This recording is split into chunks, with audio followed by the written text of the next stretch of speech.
আমার মাইকের আওয়াজ যদি যারা শুনতে পাচ্ছ বাড়িতে না চলে আসো, সুন্দর মন আলাদা চিন্তাধারা রাখে, তাই আপনাদেরকে এই সুন্দর সন্ধ্যায় উপস্থিত থেকে সুন্দর এই মুহূর্তে আমাদের এই অনুষ্ঠান আমরা আর কিছুক্ষণের মধ্যে শুরু করতে চলেছি। আমরা মঞ্চের স্বাগত জানাচ্ছি প্রশান্ত সেন মহাশয়কে। এসো, মঞ্চের সামনে এসো। আমাদের হোক, আমাদের এই টিমটা খুব ভালো কাজ করছি আমরা সবাই মিলে। তার মধ্যে আমাদের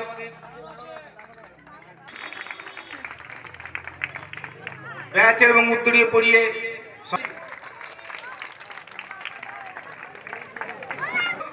বর্ষিয়ার নেতা আমাদের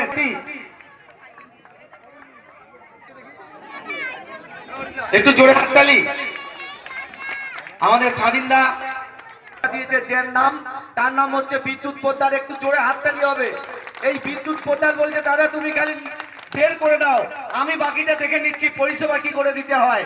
কলকাতা যেতে হয়, চুচুড়া যেতে হয়, ইমামবাড়া যেতে হয়, যেইখানে যেতে হবে আমি বুঝে নেবো, তুমি খালি নামাও। চলে আসো কার্তিক শাহ।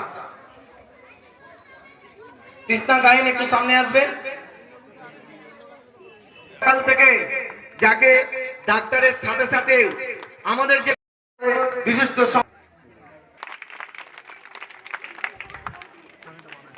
ওয়ার্ডের বিশিষ্ট মানুষজন যারা আজ উপস্থিত হয়েছে একটি মহতী অনুষ্ঠানে,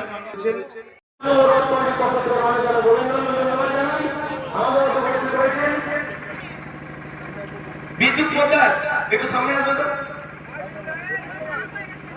সম্বোধনা জানাবেন আমাদের সভাপতি বিদ্যুৎ পোদ্দারের জন্য জোরে হাততালি গো। আমি কখনো বলেছিলাম যে বিদ্যুৎ পয়সা দিয়েছিল আমি পরিষেবাটা দেবো, তুমি কেন দেখাচ্ছেন? আমাদের সুজাতা দেবনাথ ব্যাচ এবং উত্তর কোরিয়া সম্বোধনা জানাচ্ছেন ঐতিহ্যবাহী পৌরসভার পৌরপ্রধান বিন্দু মাহাতো মহাশয়কে অনেক অনেক অভিনন্দন, ধন্যবাদ জানাই। জোরে হাততালি।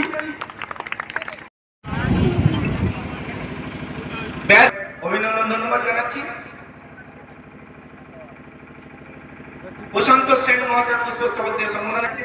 21 নম্বর ওয়ার্ডের পৌর সদস্য সকলের প্রিয় দাদা অভির কুমার পাল মহাশয়কে একটু জোরে দাদার জন্য এবং পুষ্পস্তবক দেবেন দাদার হাতে।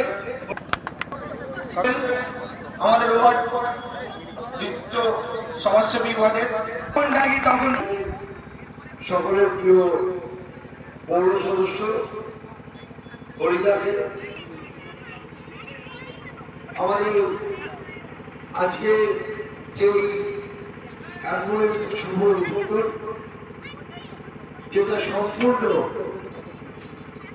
হরিদার নিজের উদ্যোগে এই অ্যাম্বুলেন্স পরিষেবা সরকার প্রতিষ্ঠিত হয়। আমরা আর এই 2011 সালের পর থেকে আজকে এই এলাকার উন্নয়নের কথা আপনারা বলবো। আমাদের এই এলাকার 20 নম্বর ওয়ার্ডের ডেভেলপমেন্টের জন্য এতটা করেছে, তাহলে আপনারা যদি মনে রাখেন আমরা আপনাদের কাছে কৃতজ্ঞ থাকবো যে এই 20 নম্বর ওয়ার্ড একটা সময় মানুষ হাঁটতে পারতো না, এই করেন না। যারা যখন মমতা বন্দ্যোপাধ্যায়কে কালিমা লিপ্ত করার চেষ্টা করে, তখন যারা তৃণমূল কংগ্রেসকে বদনাম করার চেষ্টা করে, তাদের বলবো যে ভাই তোমরা যে এখানে মমতা বন্দ্যোপাধ্যায় যে সরকার আমাদের জন্য এই অঞ্চলের মানুষের জন্য এত কাজ করছে, প্রকল্প, রূপশ্রীর মতো প্রকল্প, স্বাস্থ্যসাথী খাদ্যসাথীর মতো প্রকল্প, তবে বুঝবো হ্যাঁ তুমি বাংলার মানুষের জন্য করবে। আমি কদিন আগে দেখছিলাম যদি এখানে ব্রিজ হয়, একবার নয় দুবার পার্লামেন্টে তুলেছিলেন। 2014 সালের পর থেকে 3 থেকে 4 বার তিনি তুলেছেন পার্লামেন্টে যে আলোরপুরে যাকেই প্রার্থী করুক এই চট্টগ্রাম বিধানসভায় 50,000-এ জিতিয়ে নিয়ে আসবো। 50,000-এ এই উন্নয়ন চলছে, উন্নয়ন চলবে। এই 20 নম্বর ওয়ার্ডের মানুষের কাছে আমরা নিজেরা দেখেছি আজকে এই ঘাটপাট সবই আমাদের অরিন্দমপুর করে দিয়েছিল। এই যে ঘাট ঘাটটা আছে তোমাকে এই ঘাটটা করে দিয়েছিল অরিন্দমপুর। আর হরি আপনাদের যা করে দিয়েছে পাকচিক করে দিয়েছে, যে রাস্তাঘাট এসব পাকচিক করে দিয়েছে। আর একটা কথা বলে যাই, অনেকে কিন্তু সবার থেকে বেশি লিড দিয়ে যেতে যাবে এমএলএ ইলেকশনে। অনেক কিছু করেছে আপনাদের জন্য, আপনারা এটা জন্য করবেন, এটা আমার অনুরোধ। আর রেল কিছুই করেনি, রেল আমাদের হকার ভাইদের মেরে দিয়েছে। আজকে যে মন্ত্রী এসেছিল আমাদের হকার ভাই উচিত ছিল গিয়ে জিজ্ঞেস করা হকারদের কেন এই অবস্থা হলো। এই হকার ভাইদের মেরে দিয়েছে রেল, উন্নয়ন করেনি রেল, মানুষের ক্ষতি করেছে। এরপর আমাদের পৌরপ্রধান বলবে একটাই কথা, রেল ব্যবসা করেছে প্রাইভেটাইজ করে দিয়েছে, এই স্টেশনটা প্রাইভেট লোককে দিয়ে দিয়েছে, সেখানে ব্যবসা করে টাকা তুলবে, আর আমাদের হকার ভাইরা ওরা পড়ে যাবে। ছিল সেই মানুষের বিশ্বাস এবং আস্থাকে সে 5 বছর তার নিরলস পরিশ্রমের মধ্য দিয়ে অটুট রেখে গেছে। এবং তাই আমরা আশা করি যে 30,000-এর ডবল হবে 60,000। কেউ ডবল ইঞ্জিন সরকার চাইতে পারে, যে ডবল ইঞ্জিন সরকার মানুষের পেটের ভাত পারে, যে ডবল ইঞ্জিন সরকার পশ্চিম বাংলার উন্নয়ন তো দূরের কথা, পশ্চিম বাংলায় এসে অত্যাচার করে। আর খালি একটাই স্লোগান, জয় শ্রীরাম। আমরা জয় বাংলা বললে ওদের গায়ে লাগে। আমরা বাংলায় বাস করি, আমরা বাঙালি, আমরা জয় বাংলা বলতেই পারি। আজকে আমাদের মাঝে উপস্থিত আছেন আমাদের চামদানি বিধানসভাকে দিন এখানে আসছি। একটা সময় ভেবেছিল বাংলার ভোটাধিকার মানুষের কেড়ে নেবে, নিয়ে আজকে এখানে রাজত্ব করবে মমতা বন্দ্যোপাধ্যায়কে হাঁটিয়ে। এলাকার উন্নয়ন হবে। তাই আগামী যে বিধানসভা অপেক্ষা করছেন প্রাকৃতিক দুর্যোগের জন্য, অনেকটা সময় নষ্ট হয়ে গেছে। আমি বিশেষ কিছু বলবো না, সবাই সবকিছু বলে দিয়েছেন, তাও কিছু কথা বলতে হবে। 2-4টে কথা বলবো, উন্নয়নের কথা বলবো। এই সবাই অ্যাম্বুলেন্স উদ্বোধন এবং রাস্তা উদ্বোধনের সবাই উপস্থিত আছেন। আমাদের প্রাকৃতিক দুর্যোগ কাটিয়ে আজকে আমাদের অনুষ্ঠান সাফল্যমণ্ডিত চূড়ায় পৌঁছেছে। আমাদের যে কাউন্সিলর ধর্মবাবা পাল, তার এই দুর্যোগে আজকে এই শুভ ঘটনা হচ্ছে। অ্যাম্বুলেন্সের সকলে মিলে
মানুষের সেবায় আবার তৃণমূল কংগ্রেস প্রমাণ হয়ে গেল 20 নম্বর ওয়ার্ডে। কি বলবেন?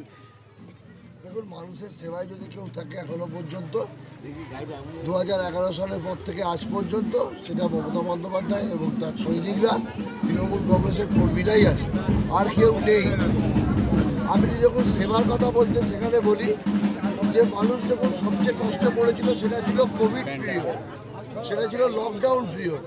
সেই সময় একমাত্র তৃণমূল কংগ্রেস কর্মীদেরই দেখা গেছে মানুষের পাশে, যারা বাড়ি বাড়ি মানুষের কাছে তাদের প্রয়োজনীয় জিনিস পৌঁছে দিয়েছে।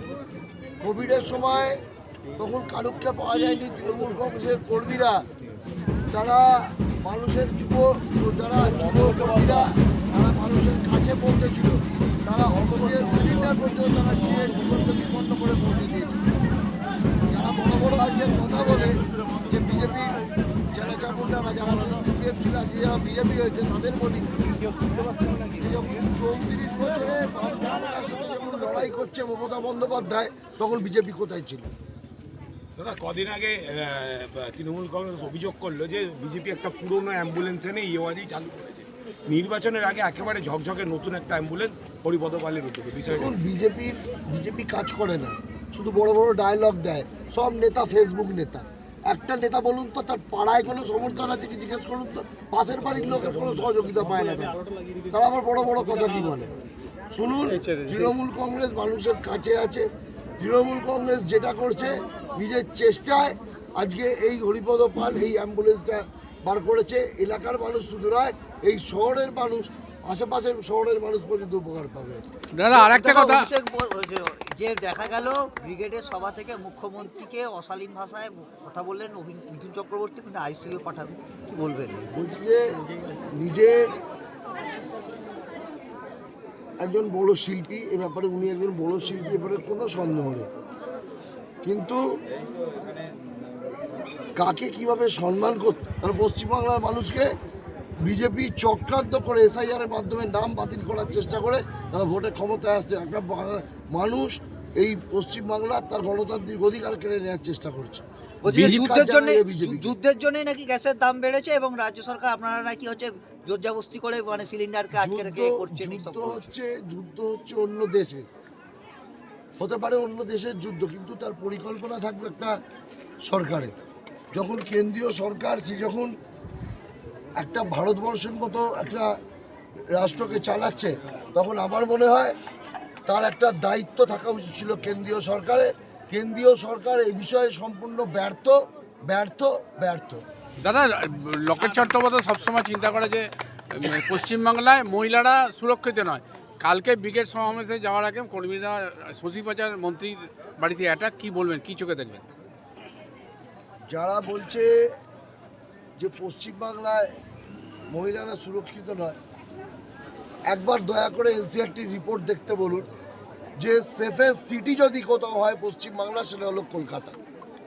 ভারতবর্ষের সেফেস্ট সিটি হচ্ছে কলকাতা। আর যারা বলছে যে পশ্চিমবাংলার নারীরা সুরক্ষিত নেই, শুধু ইন্টারনেট খুলে দেখুন, শুধু একটু রিপোর্টগুলো দেখুন। যদি আপনাদের আত্মীয় স্বজন কেউ বাইরে থাকে, অন্য স্টেটে থাকে, যেখানে ডাবল ইঞ্জিন সরকার আছে, সেখানে দেখুন।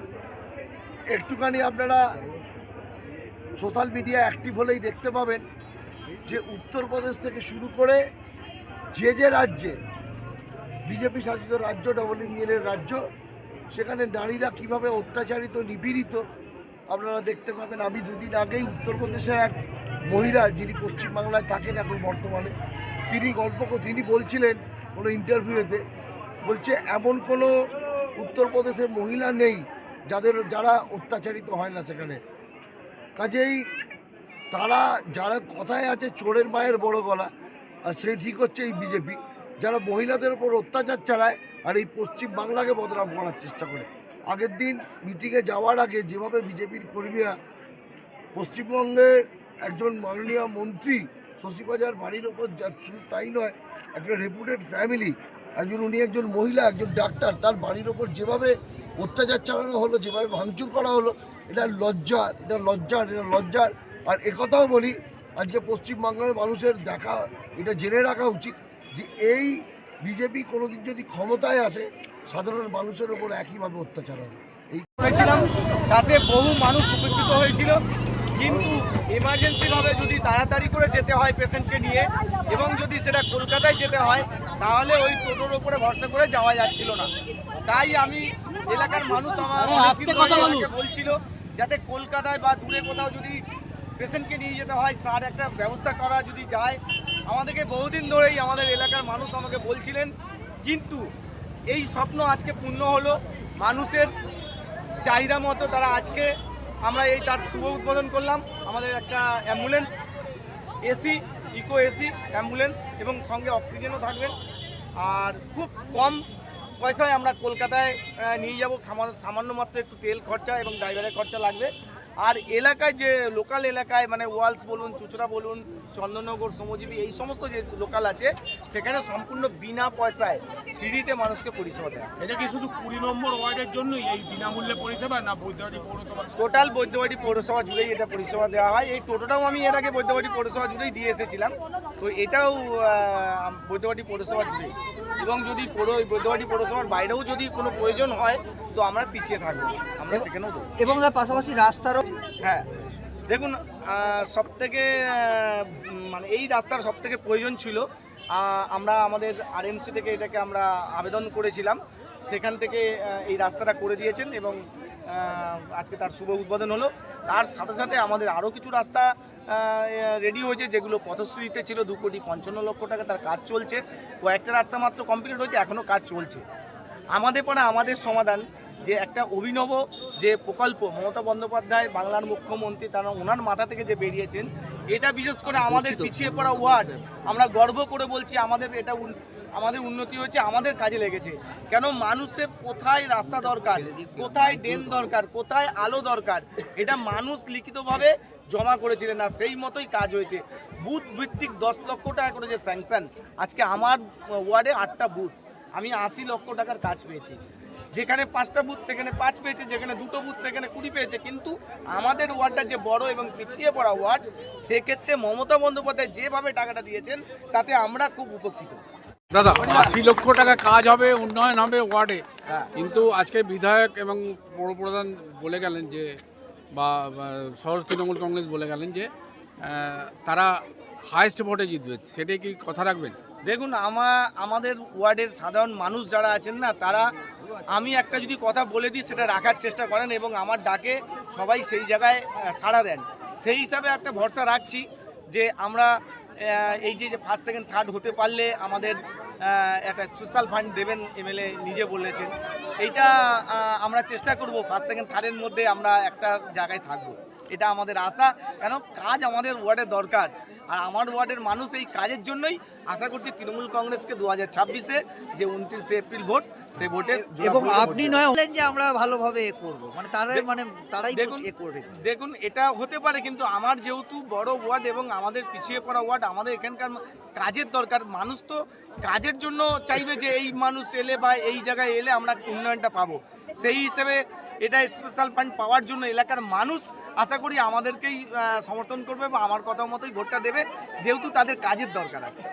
বিধানসভার বিধায়কও ছিলেন আব্দুল মান্নান, তখনকার উন্নতি হয়েছে না এখনকার উন্নতি কি বলবেন? দেখুন, 2011 সালের পরিবর্তনের পরে মানুষ দেখেছে কিভাবে রাস্তা হয়েছে, ঢালাই রাস্তা, আলো জল, আমাদের পরিষেবা যেখানে বলবেন 2011 সালের পরে মানুষ দেখেছে।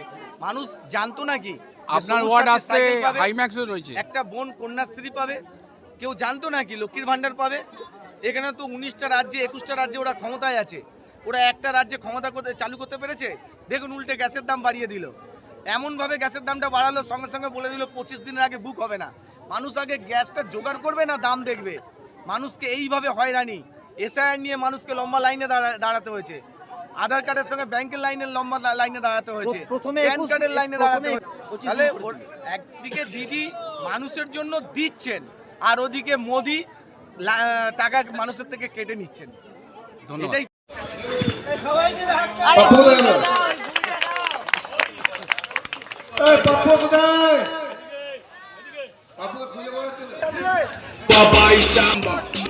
বলে দাদা আমরা আছি, দাদার দম বলে নাচো বম বম বম, বলে নাচো বম বম বম।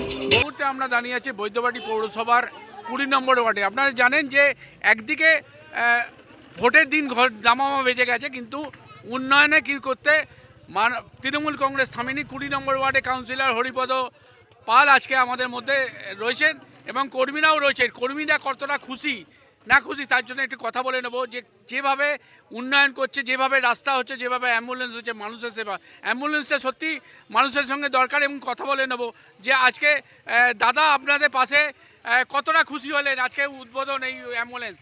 আমরা অনেক খুশি হয়েছি। এর আগে আমাদের কোনো এরকম কাউন্সিলর ছিল না যে এরকম কাজ করেছে। আর রাস্তাঘাট তো আপনারা নিজেরা এসে দেখছেন, রাস্তাঘাট এখানে রাজপথ তৈরি হয়েছে, রাস্তাঘাট মানে চন্দ্রনগর স্ট্যান্ড রোডের মতন আমাদের এখানে রাস্তা তৈরি হয়েছে। আর আজকের যেটা বহুদিনের স্বপ্ন, যেটা আজকে বাস্তব রূপ নিল, যে অ্যাম্বুলেন্স, আমরাও চেয়েছিলাম পেট্রোল চালিত একটা অ্যাম্বুলেন্স এখানে চলুক, যেটা মানুষের টোটাল এলাকার মানুষের সুবিধা হবে। আর আমরা এটা আজকে সেটা বাস্তবে রূপ প্রদান করলো। সব থেকে পিছিয়ে থেকে উন্নত একদম যা আজকে এগিয়ে যাচ্ছে।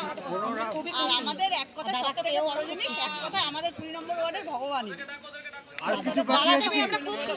আর আর আর আর আর আর আর কিছু কাজ বাকি আছে 20 নম্বর ওয়ার্ডে, কিছু আরো কিছু দাবি আছে।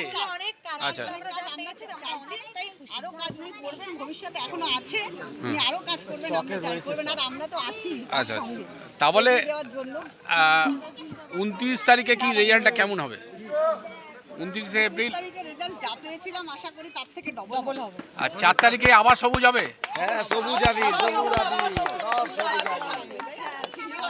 তাহলে আবার সেই শুনতে পাবো সেই জয় বাংলা। আমরা কথা বলে নিলাম কর্মীদের সঙ্গে, যে কর্মীরা আজকে জয় বাংলার আশা নিয়ে আজকে মানুষের পাশে রয়েছে, আশা থাকবে, সেই কথাটা দিলাম। বৈদ্যবাটি থেকে শিবাশিস মল্লিকের রিপোর্ট, নিউজ বাংলা প্রতিদিন।